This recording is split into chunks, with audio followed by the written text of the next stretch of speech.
ഹരേ കൃഷ്ണ. ശ്രീമദ് ഭഗവത്ഗീത അധ്യായം 4 ജ്ഞാനകർമ്മ സന്യാസ യോഗം. ശ്ലോകങ്ങൾ 3-4.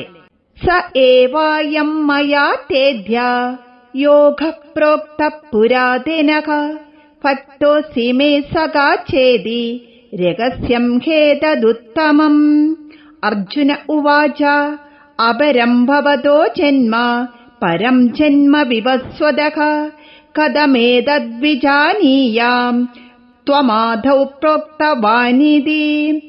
ഭഗവാൻ വീണ്ടും അർജുനനോട് പറയുകയാണ്, അർജുന, ഒരു കാലത്ത് പരമ്പരയാ കൈമാറി വന്ന യോഗം ലോകത്തിന് നഷ്ടപ്പെട്ടെങ്കിലും ഇപ്പോൾ അതുതന്നെയാണ് ഞാൻ വീണ്ടും നിനക്കുപദേശിക്കുന്നത്.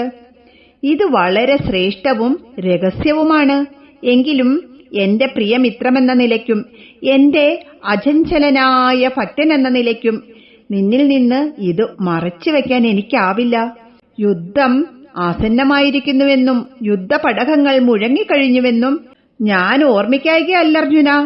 എങ്കിലും സ്നേഹത്തിന്റെയും ഭക്തിയുടെയും മൂർത്തിമദ്ഭാവമായ നിന്നോട് പരമരഹസ്യമായ യോഗതത്വം തന്നെ ഞാൻ പറഞ്ഞു തരികയാണ്.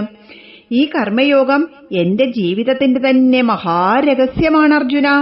തന്റെ പരമഭക്തനായതുകൊണ്ടാണ് ഭഗവാൻ അർജുനനെ ഈ യോഗശാസ്ത്രം അഭ്യസിക്കാൻ ഉത്തമ അധികാരിയായി സ്വീകരിച്ചത്. അതായത് ഈ ഗീതാശാസ്ത്രം ഭഗവാൻ അർജുനന് പറഞ്ഞു കൊടുക്കുന്നത് ഭഗവാനോടുള്ള അകമഴിഞ്ഞ നിസ്വാർത്ഥമായ ഭക്തിയും സ്നേഹവും അർജുനന് ഉള്ളതുകൊണ്ടാണ്. അപ്പോൾ വീണ്ടും അർജുനൻ ചോദിക്കുകയാണ് ഭഗവാനോട്, ഭഗവാനെ, അങ്ങ് വിവസ്വാൻ ഈ ശാസ്ത്രം ഉപദേശിച്ചുവെന്ന് പറഞ്ഞുവല്ലോ. ദേവകീനന്ദനായ അങ്ങിപ്പോൾ എന്റെ മുൻപിൽ നിൽക്കുന്നത് എനിക്കറിയാം. ഈ വിവസ്വാനും വൈവസ്വതമനുവും ഇക്ഷ്വാകുവുമൊക്കെ ഏത് കാലത്താണ് ജീവിച്ചിരുന്നത്?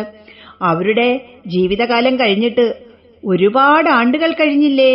ദേവകീനന്ദനായ അങ്ങ് പിറന്നത് ഈ അടുത്ത കാലത്താണല്ലോ. ആ സ്ഥിതിക്ക് അങ്ങ് പണ്ടു വിവസ്വാൻ ഇത് ഉപദേശിച്ചു എന്നൊക്കെ പറഞ്ഞാൽ ഞാൻ എങ്ങനെയാണ് വിശ്വസിക്കുന്നത്? അർജുനന് ഭഗവാന്റെ ദിവ്യവിഭൂതികളെ കുറിച്ചൊക്കെ അറിയാം. കാലപ്രഭാഗത്തിൽ അതറിയാത്ത ആളുകൾ ഈ ശാസ്ത്രം പഠിക്കാൻ ഇടവരുമ്പോൾ അവരുടെ മനസ്സിൽ പൊന്തി വന്നേക്കാവുന്ന ഒരു സംശയം അർജുനൻ ചോദിക്കുന്നുവെന്നേയുള്ളൂ. അതായത് നമ്മൾക്ക് തോന്നുന്ന സംശയമാണ് അർജുനൻ ചോദിക്കുന്നതായിട്ട് ഇവിടെ പറയുന്നത്. ഈ കാര്യം ഇവിടെ അർജുനൻ ചോദിക്കുകയും ഭഗവാൻ തന്നെ അതിനു മറുപടി പറയുകയും ചെയ്തിരുന്നുവെങ്കിൽ ഗീത വായിക്കുന്ന നമ്മളെപ്പോലെയുള്ള മനുഷ്യന് ഈ സംശയം സംശയമായി തന്നെ ശേഷിക്കുമായിരുന്നു. അതുകൊണ്ടാണ് ഭഗവാൻ